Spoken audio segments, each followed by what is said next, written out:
Assalamualaikum warahmatullahi wabarakatuh. Waalaikumsalam warahmatullahi wabarakatuh. Alhamdulillah wassalatu wassalamu ala Rasulillah Sayyidina Muhammad ibni Abdillah wa ala alihi wa sahbihi wa man wala wala haula wala quwata illa billah, amma ba'd.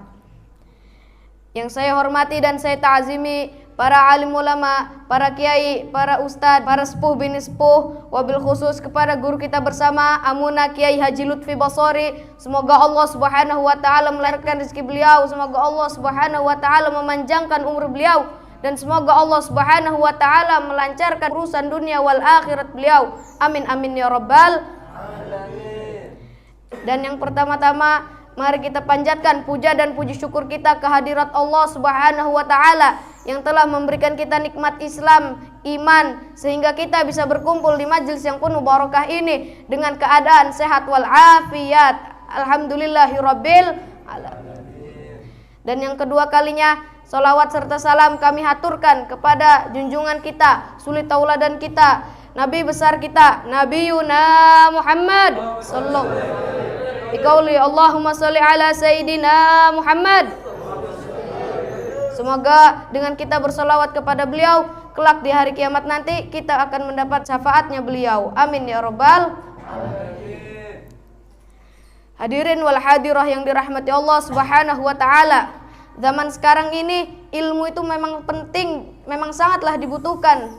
Karena apabila kita tidak mempunyai ilmu, kita akan merasakan kesusahan untuk melaksanakan kegiatan keseharian kita. Karena di dalam kehidupan kita itu setiap detiknya itu dibutuhkan ilmu. Maka dari itu apabila kita mempunyai ilmu, janganlah sampai kita sia-siakan ilmu tersebut, apalagi sampai kita sengaja melupakannya. Karena apabila kita lupa dengan ilmu yang telah kita pelajari, itu ialah pertanda suatu bencana. Sebagaimana telah dijelaskan oleh hadis berikut yang berbunyi, afatul ilmin nisyan wa idha'atuhu an tuhaddisa bihi ghaira ahli. Yang artinya bencananya ilmu ialah lupa, dan menyia-nyiakan ialah berbicara di depan orang yang bukan ahlinya. Hadis riwayat Ibnu Syaibah. Hadirin wal hadirah yang dirahmati Allah Subhanahu wa taala. Ya, jadi ilmu itu memang sepenting itu. Padahal kita hanya lupa beberapa menit, beberapa jam, beberapa hari. Tapi kita sudah bisa disebut sedang mendapatkan bencana.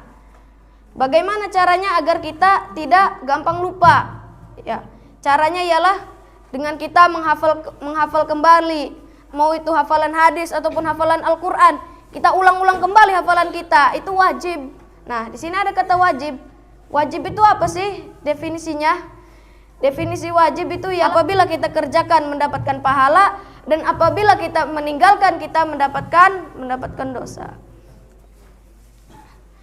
Apakah ada cara lain selain mengulang-ulang hafalan kita? Ada, yaitu dengan menulis. Sebelum kita menghafalkan yang ingin kita hafalkan, mau itu hadis ataupun apa, itu sebaiknya kita menulis terlebih dahulu. Sebelum kita menghafal, kita tulis. Lalu apabila kita lupa, suatu hari nanti kita simpan baik-baik tulisan kita jaga, kita ingat-ingat tempatnya di mana.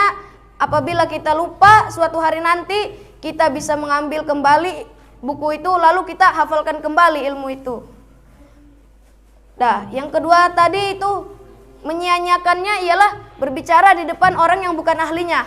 Apa sih yang dimaksud orang yang bukan ahlinya? Orang yang seperti apa? Orang yang bagaimana?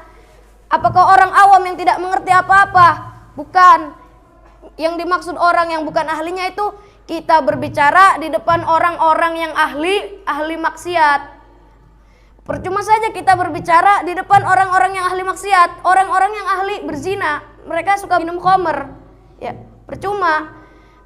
Kita berbicara panjang lebar dengan detail, percuma saja, mereka tidak akan bisa menangkap apa yang kita bicarakan.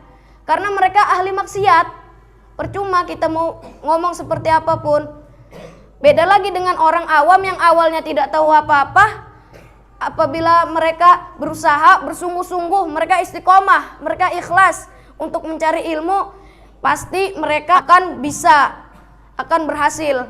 Karena Allah Subhanahu wa taala tidak mungkin mengkhianati hambanya yang telah mau berusaha. Mungkin ini saja yang bisa saya sampaikan. Kurang lebihnya mohon maaf. Hadza minni wal alafu minkum. Assalamualaikum warahmatullahi wabarakatuh.